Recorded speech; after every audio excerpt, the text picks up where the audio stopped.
Y se lo he avanzado al inicio del programa. Este fin de semana estaremos también pendientes de lo que ocurra en Eurovisión.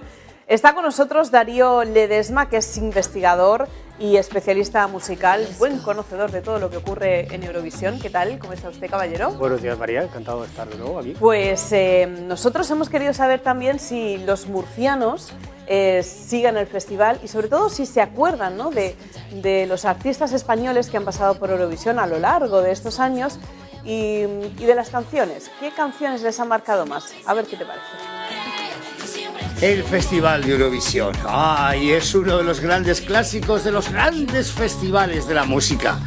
Desde su creación en 1956 hasta nuestros días, mucho han cambiado las cosas en este festival. Lo veía distinto. Ahora es por la edad que ya tengo, pues no es lo mismo. Pero vamos, lo sigo viendo y yo respeto todo lo que hacen.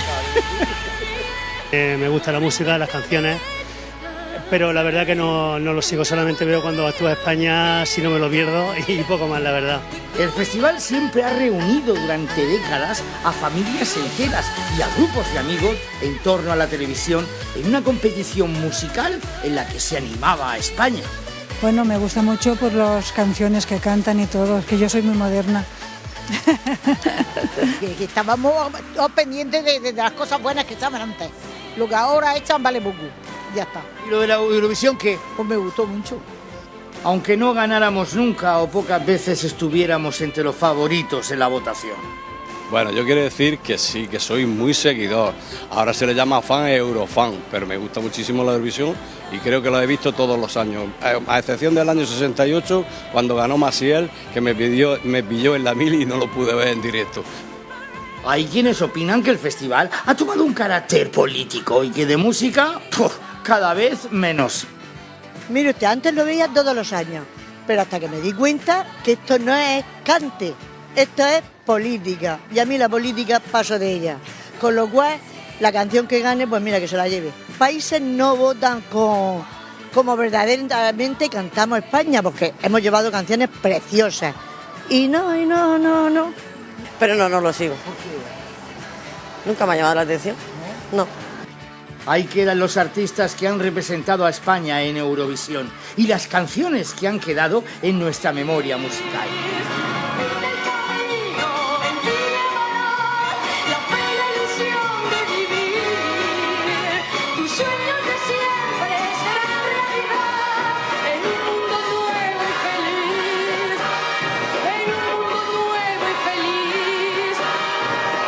¿Se acuerdan de...? ¿Qué me vaya a sacar, tío? ¡Anda ya, hombre! ¿O de...? Eres tú como el aire que respiro. Y los hay que son súper seguidores de Eurovisión y que se lo saben todo, hasta las fechas. Desde el año, no sé si 56, 58, desde que actuó Aurora Bautista con el Te quiero, bueno, hicieron una preselección para ver quién iba a la Eurovisión. Y entre ellos estaban Nino Bravo, Karina, Rocío Jurado, Jaime Morey. Soy aquel, es que la letra no me acuerdo, que cada noche te consigue, yo soy aquel. Porque cada noche que yo ya no vive. Tanto lejos no te olvida el que te espera. Lo que sí podemos afirmar es que Eurovisión sigue levantando pasiones a favor y en contra. El sábado, la gran final del Festival de Eurovisión.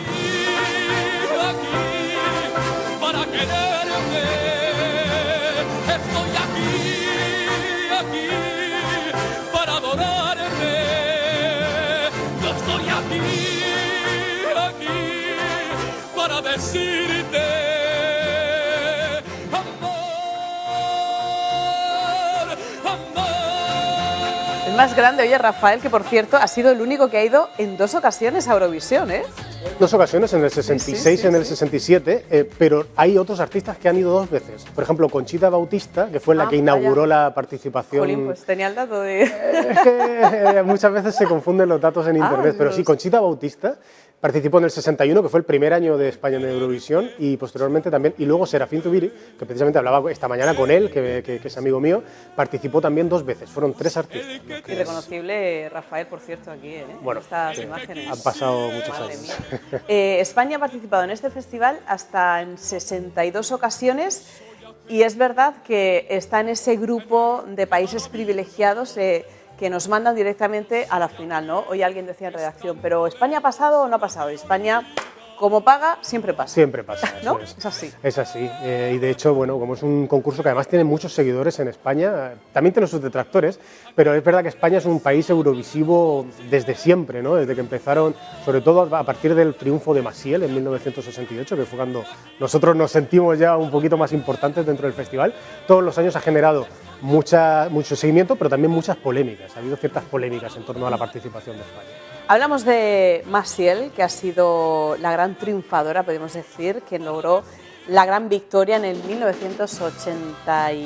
68 con La La La. Yo creo que ha sido la única que ha conseguido la gran victoria en solitario, porque luego también nos llegó el triunfo con Salomé, pero fue un triunfo compartido, que eso también es curioso, sí, al año siguiente. Al año siguiente. Ahora lo comentamos. Lo de Maciel es curioso porque además ella llegó un poco de casualidad, porque al fin y al cabo el representante español iba a ser Joan Manuel Serrat. Y Joan Manuel Serrat cantó inicialmente el La La La, compuesto por el dúo dinámico, es una canción que no había compuesto él. En español en un principio se guardan grabaciones en el archivo de Televisión Española. De hecho, es muy curioso porque hay una grabación que Serrat grabó en color en cine, cuando aquí en España se emitía en blanco y negro, con una bufanda con los colores de la bandera republicana. Como él sabía que eso se iba a emitir en blanco y negro en España, bueno, pues digamos que pasó de tapadillo, pero luego llegó un momento en el que yo creo que él se planteó y él no quería participar y dijo lo de o canto en catalán o yo no participo en el festival, y ahí fue cuando entra Maciel, que además estaba en otro país en ese momento, creo que en México, la trajimos, voló hasta el festival y ganamos el primer premio. Merecido, ¿no? Yo creo que merecido, además era una canción... Fíjate, hay un comentario, creo que uno de los años anteriores, no sé si fue de José María Íñigo, otro periodista musical, que decía: España cantando en español en el festival nunca va a ganar, a no ser que haga algún estribillo tipo la la la, li li li, y al año siguiente salió La La La y España primera en el festival. Eso fue en Londres. Eso fue en Londres, efectivamente. ¿Qué pasó luego con Maciel? No sé qué recorrido tuvo, no sé si esto fue un antes y un después en su carrera, porque es verdad que son canciones que luego han perdurado a lo largo de los años, no como otros éxitos de Eurovisión, que luego han pasado al olvido absolutamente, pero con estos artistas que iban a Eurovisión, antiguamente sí que tenían más recorrido, ¿no? Más éxito, por lo menos más reconocimiento. Sí, bueno, participar en Eurovisión no es una garantía de éxito internacional, porque hay muchos artistas que verdad que han participado y aunque no hayan ganado, pues se han quedado ahí, ¿no? Pero en esos años participar en Eurovisión era prácticamente llegar al éxito y además era algo automático que empezaras a trabajar a lo mejor en alguna película. Eso pasó con Karina, por ejemplo. Karina fue a Eurovisión, al año siguiente ya estaba preparando su película. Julio Iglesias también participó en el año 70 con Gwendolyn y ese fue, digamos, el comienzo de su carrera internacional y ahí fue imparable. Tenemos también el caso de Rafael, que en los 66-67 él ya venía de tener mucho éxito, pero eso fue también lanzarlo aún más al estrellato. Pero no necesariamente eso se traducía en un éxito internacional. De hecho, a los artistas españoles les iba mejor internacionalmente cuando participaban en otro festival que era la competencia de Eurovisión, que era la OTI, que ese sí era el festival que se hacía en los países iberoamericanos, es decir, todo lo que era Latinoamérica participaba, se emitía en televisión en directo a millones de personas y siempre que iba un artista ahí ya tenía contratadas galas en México, en Argentina, en Chile, etc. Eurovisión era más pues un boom de ese momento y después si tenías éxito, si tenías suerte, llegabas a otros países o te quedabas ahí. ¿Cómo ha sido la relación de España con el certamen a lo largo de la historia? Porque siempre se ha dicho que te puntúan según la relación que España tenga políticamente o económicamente o estratégicamente con el resto de países. ¿Esto verdaderamente trasciende más allá de la música? Sí, bueno, esto sobre todo en sus primeros años. En los primeros años tengamos en cuenta que las puntuaciones que daba cada país no estaban abiertas a los televidentes. Era un comité interno de periodistas o de personas ajenas, o sea, de personas asociadas al gobierno o a lo que fuera, ¿no?, que decidían con sus votos cuáles eran los países a los cuales se iba a referenciar en Eurovisión. A partir de finales de los 90 se empieza a abrir al voto telemático y ahí ya no influye tanto el posicionamiento político, etcétera, sino también muchas veces el número de extranjeros que vivan en cada uno de los países de la Unión Europea. Por ejemplo, si nosotros tenemos muchos españoles, una colonia de españoles viviendo en Alemania, es muy probable que de Alemania nos lleguen muchos más puntos que de otros países. Bueno, pues vamos a seguir hablando de todo esto, nada, unos minutitos después de la publicidad. Tenemos ese cebo, Antonio. ¿Sí? Vale, porque es verdad que hablar del éxito, de las canciones que han sonado bien, está muy bien, pero ¿y de las peores interpretaciones? ¿Recuerdan ustedes este gallo?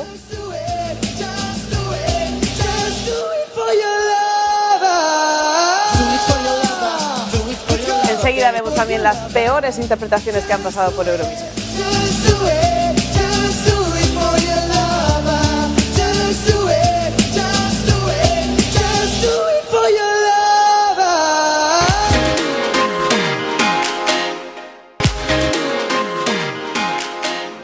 Continuamos en directo en Quédate conmigo. Estamos tratando de desgranar ahí todos los misterios, cotilleos y curiosidades sobre el Festival de Eurovisión con Darío Ledesma, y la verdad es que, bueno, pues iba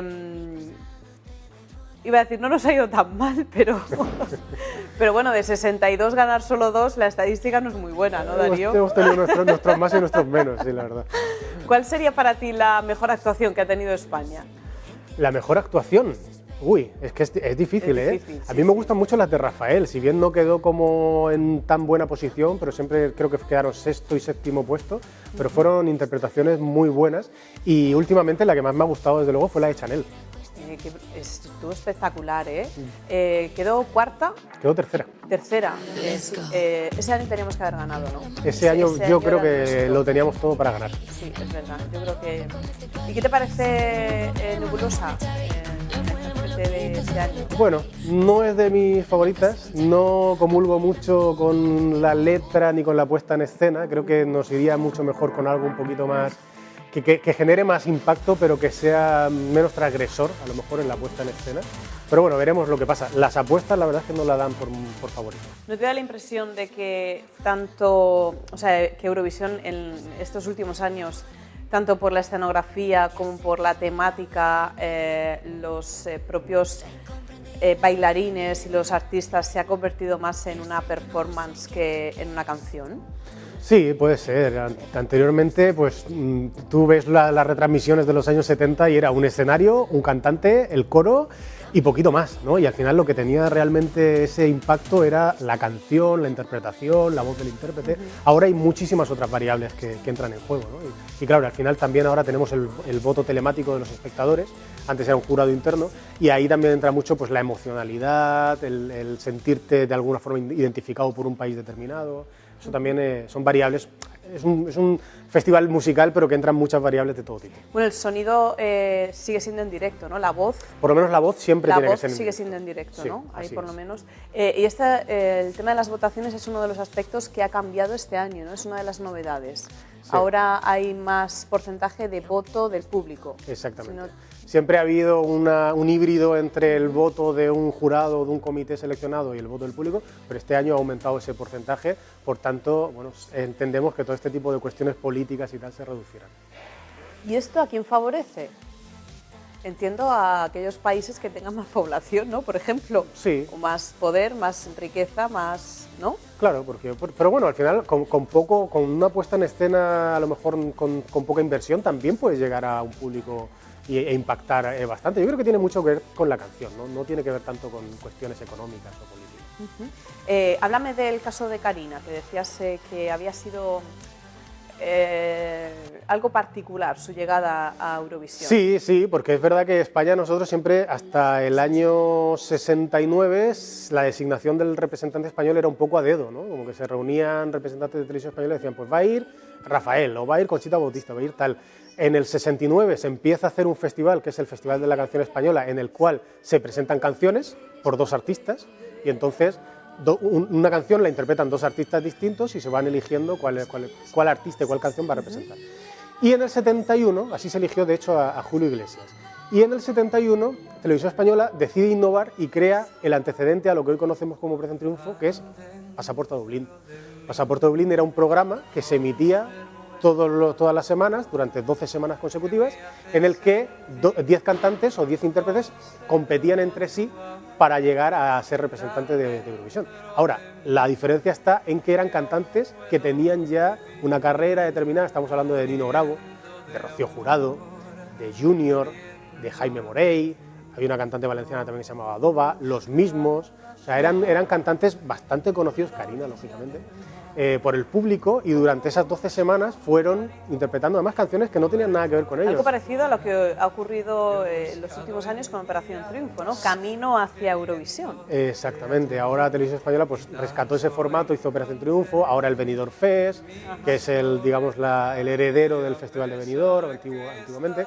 Pero bueno, en ese año 70, que participan estos artistas, que yo creo que es algo impensable hoy en día, que artistas ya renombrados participen y compitan para un puesto en Eurovisión, bueno, pues según yo he podido entrevistar a varios de los participantes, que no diré el nombre lógicamente, pero todos coinciden un poco en que desde el principio ya se sabía que Karina iba a ser la que representara a España, ¿no? Era la favorita, y de hecho hubo una retransmisión en particular que los artistas se enfadaron porque a Karina se le enfocaba con el logo de Eurovisión detrás, ¿no? Como para impactar al espectador y que se fuera acostumbrando ya a esa imagen, ¿no? Oye, lo que he visto en la mayoría de las imágenes de Eurovisión, excepto esta que no sé si pertenece al... Bueno, la música sí que era en directo por lo que veo, había orquesta. Sí. Había orquesta. Solía haber orquesta. Pero en el escenario sí que estaba la voz y siempre en la escenografía le acompañaban 3 coros, 3 voces. Eso se mantiene actualmente igual, ¿no? ¿O son 3 o 4? Sí, normalmente se mantiene. En aquel entonces casi siempre era el trío La La La, el famoso trío La La La, que hacía los coros a todos los cantantes. En el caso de Julio Iglesias creo que eran ellas. Cuando fue Rosa López en el 2002, bueno, ahí teníamos el coro de David Bisbal, Chenoa, Geno, que habían salido de Operación Triunfo y que para los espectadores españoles era motivo de orgullo, ¿no? De haberlos visto tantas semanas y que luego estuvieran todos allí. Siempre ha habido un coro acompañante también para llenar el escenario, porque son escenarios muy grandes. Oye, ¿era la primera vez que España cantaba en inglés con Rosa López o ya se había hecho antes? Yo diría que en algún momento ya habíamos metido, si no toda la canción, ciertas partes de la canción. En el caso de Rosa López creo que fue el estribillo únicamente. Sí, había mix ahí. A mí eso del mix en las canciones no me gusta nada. A mí tampoco, pero bueno, se hace para llegar a más público. No recuerdo tampoco cómo quedó Rosa, pero... Quedó impresionantemente, sorprendentemente bien. Creo que quedó en 7ª posición, de nuestras mejores posiciones en aquellos años. Bueno, en la historia de Eurovisión hemos tenido a 2 murcianos, a Ruth Lorenzo y también Blas Cantó, aunque a Blas Cantó le pilló la pandemia por medio y bueno, tuvo que actuar al año siguiente. Blas no quedó muy bien, es una pena porque canta de maravilla, tiene una voz increíble, pero bueno, pues no tuvo suerte. Y Ruth Lorenzo se quedó ahí como a la mitad de la tabla, ¿no? Sí, se quedó. Ruth Lorenzo creo que fue en el 2014 cuando nos representó. Dancing in the Rain. Pero lo importante es que Ruth Lorenzo no quedó ahí, como otros artistas. Después ha tenido una trayectoria impresionante. De hecho, a mí me gusta, por ejemplo, hizo un dúo con Camilo VI en su último disco, Camilo Sinfónico. Ruth Lorenzo hizo un dúo con Camilo, que eso para mí es un honor total. Y bueno, y es hoy en día una de las cantantes más cotizadas. La verdad que sí. ¿Qué pasó en el año 74? Porque, claro, si nos pusiéramos esa cinta, ese VHS de aquel año, ese festival, encontraríamos a ABBA, a Olivia Newton-John y a Pérez en el escenario. Sí. Ojo, menudos 3, menudo pack. Es una mezcla muy rara. ABBA, que yo creo que el grupo sueco que mejor ha rentabilizado su participación en Eurovisión, porque desde ese entonces pegaron el pelotazo y no han vuelto a bajar. De hecho, el año pasado estaban haciendo conciertos virtuales con un avatar virtual y tal. Olivia Newton-John, que representaba al Reino Unido y que todavía no era tan conocida, no había grabado Gris. Hoy en día todos conocemos a Sandy, ¿no? Y de hecho después se trasladó a Estados Unidos para grabar canciones de country y tal, pero en aquel momento no era muy conocida. Y luego teníamos a nuestro Peret, que además terminó en muy buena posición, creo que fue entre los 10 primeros, con una canción que era muy española, muy folclórica, pero muy rítmica y muy alegre, muy vistosa, y eso hizo también que pegara mucho impacto en el público. Oye, ¿alguna curiosidad, alguna anécdota así que recuerdes de Eurovisión que se te haya quedado así en la memoria? Pues en el 2010, cuando nos representó Daniel Dijes con algo pequeñito, que se le coló un espontáneo por detrás en el escenario, de hecho se veía a los guardias de seguridad luego bajándolo, y tuvo que volver a repetir la actuación. Eso ha quedado marcado ya ahí en los anales del festival. ¿Alguien que se haya caído, que se haya quedado paralizado, mudo o algo así? Como tal, no. Yo creo que lo más significativo es lo del gallo que vamos a ver a continuación. Vale, pues, ¿y los peores? El último dato, los peores, que hemos quedado peor. La peor posición fue Remedios Amaya, del año 83, Amaya, madre mía. que además salió descalza al escenario, ¿Quién maneja mi barca? Era la canción, y no tuvo mucho apoyo del público, terminamos con 0 puntos, no nos votó nadie. Madre mía. El único festival en el que hemos tenido 0 puntos. Qué vergüenza, ¿eh? Bueno, Darío, muchísimas gracias por estar con nosotros. A ver si podemos tenerte la próxima semana y valoramos el Festival de Eurovisión. ¿Cómo hemos quedado? A ver cómo quedamos, que quedemos bien. Gracias. Muchísimas gracias, Darío Ledesma.